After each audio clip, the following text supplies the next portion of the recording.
It's the Property Hour here on LBC, now thanks to Direct Line Landlord Insurance. Tonight we're discussing landlord insurance and why you might need it. And with me still is Kate Faulkner, Managing Director of propertychecklists.co.uk. So Kate, why would you need specialist insurance if you're renting out a property?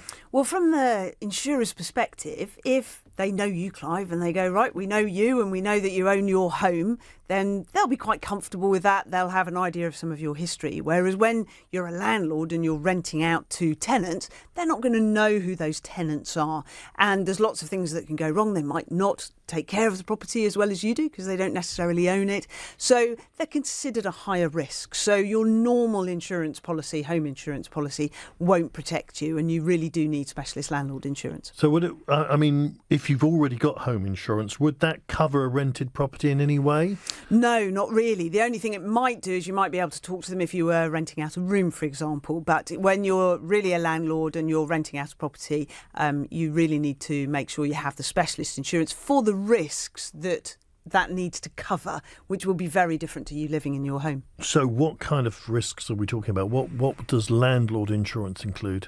Well, you get things like you would do at home, so you get the kind of leaks and things like that, but you might find, for example, that the property's broken into, so you've got all of your locks, there's the glass, so there's those kind of things. But the other things are that the tenant might accidentally cause some damage, or indeed they or their friends might maliciously cause some damage, in which case you need to make sure that's covered. Sometimes it's included and sometimes it isn't. Some insurance policies will also include boiler cover and things like that. So it's really important to check what the cover is, because they can be quite varied.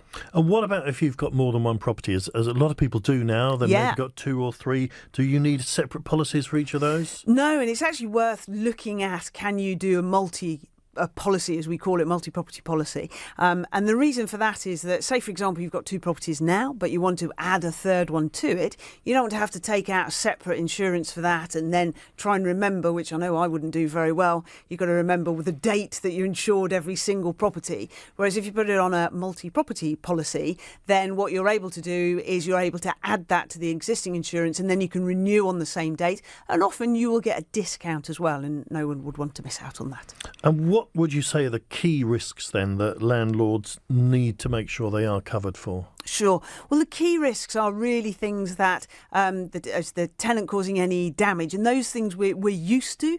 But actually, it could well be that you need public liability insurance as well, because if that tenant's walking home and you've got a brick wall outside and that accidentally falls on them, they may want to sue you for that, or even just as simple as something like a carpet on a stairway, and if that becomes slippy and they fall down and have an accident, they're going to come back on you. So you have to protect yourself. So you think about the insurance has to protect you as a landlord and the risks that you're taking. It has to then protect the property itself. And then there are additional things. You'll be taking in rent, for example. And if that rent isn't paid, you might want to take out insurance for that. Again, sometimes included, sometimes it's additional. So it's all of the kind of risks that a tenant could incur, and you as a landlord. So you've got to think about the property, you've got to think about protecting yourself, and indeed protecting the money that you have coming in. And the final one is, unfortunately, if you need to get that tenant out and they're refusing to leave, it can cost quite a lot of money to